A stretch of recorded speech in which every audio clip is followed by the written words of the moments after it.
तो पाकिस्तान में इस तस्वीर को लेकर कट्टरपंथी नेता और जनता भिड़ गए हैं। केंद्रीय मंत्री स्मृति ईरानी की ये तस्वीर मदीना से आई है। वो इसी हफ्ते सऊदी अरब की यात्रा पर गई थीं और मदीना की पवित्र मस्जिद नबवी के सामने उन्होंने ये तस्वीर खिंचवाई। तकलीफ मुझे जिस बात की हुई वो ये कि पिछले दिनों सऊदी हुकूमत ने भारत से हिंदुओं, मुशरिकों, सिखों और गलीज तरीन नजस मुशरिकों को बुलाकर मस्जिद नबवी का दौरा करवाया। इन्ना लिल्लाहि व इन्ना इलैहि राजिऊन। मुसलमान अपने मुल्क के साथ, अपनी कौम के साथ लॉयल हैं। हमारी निस्बत वो ज्यादा लॉयल हैं। हम अपने पाकिस्तानों के साथ गद्दारी करना पसंद करते हैं, बल्कि हम मजहब समझते हैं, उसको फर्ज समझते हैं। आया कि मैंने ये रियलाइज किया कि वहाँ के जो लोग हैं वो अपनी कौम के साथ इस तरह मुखलिस हैं जिस तरह एक फौजी अपने मुजाहिद जंग में जो मुखलिस होता है। जनाब जैद जमान हामिद साहब को बड़ी ही सख्त तकलीफ हुई है और वो इस तकलीफ से रो पड़े हैं कि सऊदी अरेबिया ने इंडिया की एक हिंदू मिनिस्टर को बुलाकर मस्जिद नबवी का दौरा कराया है। इंडियन होने के लिए वो इस चीज को वो मेरे ख्याल से पेट्रियाटिक अब इतने नहीं है। पहले वो काफी पेट्रियाटिक होते थे क्योंकि वो बड़े इंडिपेंडेंट होते थे। अब जो गवर्नमेंट है, मेरा नहीं ख्याल कि वो ओपनली किसी को नहीं बता सकते कि वो जो है रिलीजियस पॉइंट ऑफ व्यू से बेचारे इतने दब चुके हुए हैं और उनको इतना दबा दिया गया है कि वो उनको शो करना पड़ता है कि भाई हम देखो, हम आपकी रिस्पेक्ट करते हैं वहाँ के। लेकिन उसके बाद एक ऐसा लगा कि बहुत सारे लोग उसके ऊपर बातें करते लगे कि क्यों गए, इनको इजाजत क्यों मिली, सऊदी अरेबिया किसी के बाप का नहीं। और इसमें इन बातों में बात करने वाले को एक साहब को हम नहीं भूल सकते, ज़ीद हामिद साहब।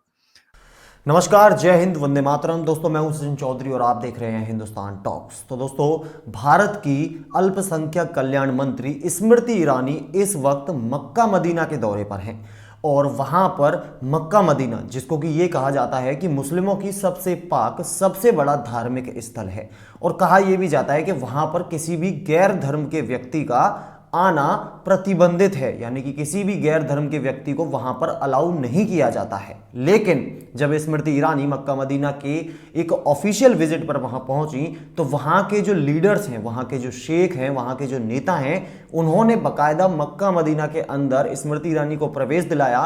इसके अलावा वहां के दर्शन जो है वो उन्हें करवाए गए और दिखाया गया कि मक्का मदीना आखिर किस तरीके की जगह है।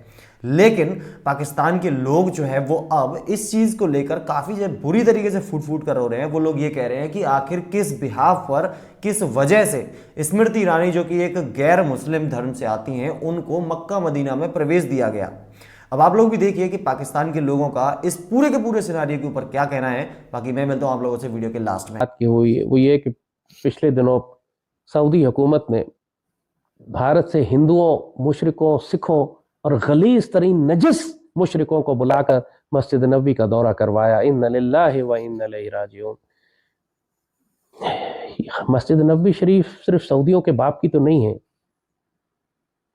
ये तो पूरी उम्मत की इमानत है। सैयदी रसूलुल्लाह का मकाम है।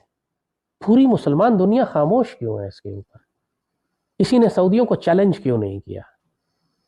को पूरी दुनिया में कोई मुसलमान आलिम दीन भी नहीं है जो खड़ा होकर कहे कि ये जुल्म तुम क्यों कर रहे हो और तुम कैसे कर सकते हो और तुम्हें हक नहीं है, तुम सैयदी रसूलुल्लाह के खिलाफ जा रहे हो। और सैयदी ने तो फरमाया था कि ये मुशरिक नजिस है। इसके बाद कुरान में लिखा है कि ये मुशरिक नजिस है। इसके बाद कभी ये मस्जिद हराम के नजदीक ना पहुंच सके। तुम इनको मस्जिद हराम के अंदर लेकर चले गए। इन्ना लिल्लाहि व इन्ना इलैहि राजिऊन। लेकिन ये भी कहा गया कि जी कमाल की बात है कि सब हो रहा है, लेकिन पाकिस्तान की तरफ से कोई ऑब्जेक्शन नहीं आया। और कुछ लोगों ने कहा जी सेनेटर मुश्ताक और इसके अलावा जमात इस्लामी वालों ने थोड़ी सी हल्की फुल्की चूचा की, लेकिन हमें जिनका इंतजार था, हमारे जो कहना चाहिए पाकिस्तान के हीरो हैं, हमें इंतजार था कि आखिर वो कब बोलेंगे, और आखिरकार वो बोल पड़े। यानी कि कौन? जी हाँ, आप सबके फेवरेट और हमारे भी फेवरेट लाल टोपी वाले, जी हाँ, जैद हामिद साहब। सबसे पहले तो जो उन्होंने लैंग्वेज इस्तेमाल की उसको मैं कंडेम करती हूँ कि किसी भी इंसान, मजहब, कम्युनिटी या कंट्री के खिलाफ है। ऐसी लैंग्वेज आप इस्तेमाल कर रहे हैं कि जो सुनने के भी लायक नहीं है। लेकिन जो उन्होंने सवाल किया है तो पायन तुसी होंदे कौन हो? यानी मेरा तो सवाल ये होगा कि जैद साहब, क्या आप सऊदी अरेबिया से सवाल कर सकते हैं? इस उसमें आप वो हैं।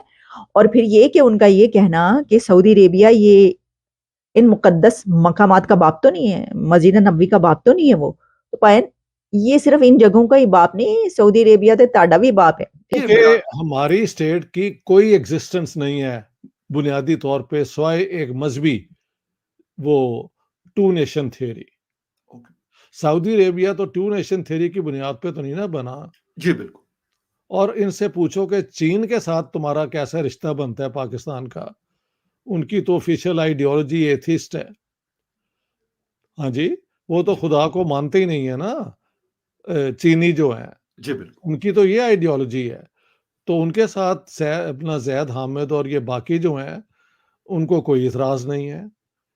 एक जमाने में सऊदी अरेबिया सोवियत यूनियन को रिकॉग्नाइज नहीं था करता क्योंकि वो भी कम्युनिस्ट आइडियोलॉजी थी, वो सारा खत्म हो गया है। यहाँ सऊदी अरेबिया एक नॉन मुस्लिम डेलीगेशन जो है वो पहुंचा था और उसके बाद उनको बहुत अच्छे से अटेंड किया गया, उनको पूरी जगह दिखाई गई, मक्का भी दिखाया गया, मदीना भी दिखाया गया। इंडिया के झंडे को ले लो, हम अपने उसको मुल्क दुश्मन समझते हैं अपना, हम उसको अपना दुश्मन समझते हैं, पर मुसलमान का जज्बा देख लो कि वो उस मुल्क के साथ भी हमारा दुश्मन है इंडिया, फिर भी वो अपने वतन के साथ लोयल है। आप यहाँ से हिसाब लगा ले कि एक दुश्मन मुल्क के साथ एक मुसलमान लोयल हो सकता है क्या? क्या वो वहाँ का शहरी है मैडम, वो उसकी रियासत है, इसलिए वो वफादार है अपने मुल्क के साथ, अपनी कौम के साथ, अपनी रियासत के साथ, इसलिए वो रिस्पेक्ट करता है अपने झंडे की। जी, और ये थे जैद अहमद साहब जो एज यूजुअल जहर उगल रहे थे और आपने देखा कि किस तरह की बातें कर रहे थे। हालांकि बहुत अच्छा काम किया मोहम्मद बिन सलमान ने कि उन्होंने इंडिया से डेलीगेशन को बुलाया और उनको वहां पर विजिट करवाया, और बिल्कुल करवाना भी चाहिए था। लेकिन जाहिर है जैद अहमद साहब की तरफ से इसी तरह की स्टेटमेंट आनी थी, हमने किसी अच्छी बात की उम्मीद उनसे वैसे भी नहीं रखते।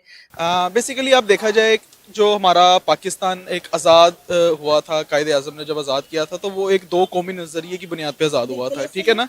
तो वो दो कौमी नज़रिए जो है ना उसमें हमारे पाकिस्तान को वजूद में लाने के लिए बहुत एक अहमियत हासिल है, ठीक है। अब जो दो कौमी नज़रिए थे, जिन लोगों ने दो कौमी नज़रिए को कायदे आज़म के साथ लेके चले हैं वो आज इस टाइम पाकिस्तान में है, और जिन्होंने दो कौमी नज़रिए को डिनाई किया है वो इस टाइम पार्टीशन में हिंदुस्तान में ही रहे हैं। और अगर आप हमारी तादाद देखी जाए, पाकिस्तान में इस टाइम 25 करोड़ है लेकिन वहां पे इस टाइम 30 करोड़ 35 करोड़ से ज्यादा है। इसका मतलब कि वहां की अक्सरियत ज्यादा है मुसलमानों में। तो देखा आप लोगों ने, पूरी दुनिया में जितने भी मुस्लिम कंट्रीज हैं किसी को कोई आपत्ति नहीं है, लेकिन पाकिस्तान और पाकिस्तान के जो कुछ ऐसे चंद लोग हैं जैद हमीद जैसे, जिनको कि आप लोग शायद लाल टोपी के नाम से जानते होंगे, उनके बिलबिली मची हुई है। वो लोग ये कह रहे हैं कि किस हक से वहां की सरकार ने, वहां के लीडर्स ने स्मृति ईरानी को उसमें जो मक्का मदीना है उसमें प्रवेश दे दिया। अब रीजन चाहे जो भी हो, लेकिन जब किसी देश का एक प्रतिनिधि ऐसी जगह पर जाता है तो वहाँ के जो प्लेसेस होते हैं, वहाँ की जो जगह होती हैं, उनका विजिट करना कंपलसरी होता है। क्योंकि भारत के भी काफ़ी सारे हमारे ऐसे मुस्लिम भाई हैं जो कि मक्का मदीना के दौरे पर जाते हैं, अपना जो उनका तीर्थ स्थल है उसके सफ़र पर वो लोग निकलते हैं, तो वहाँ पर उनको कोई भी दिक्कत परेशानी ना हो, इसीलिए अल्पसंख्यक कल्याण मंत्री यानी कि स्मृति ईरानी इस वक्त मक्का मदीना के दौरे पर थी। लेकिन पाकिस्तान के लोग हैं, उन्हें केवल और केवल एक वजह चाहिए होती है रोने के लिए। अब आप लोग भी बताइए कि पाकिस्तानियों के इस रोने धोने के ऊपर और स्मृति ईरानी के मक्का मदीना के इस विजिट के ऊपर आप लोगों का क्या कहना है।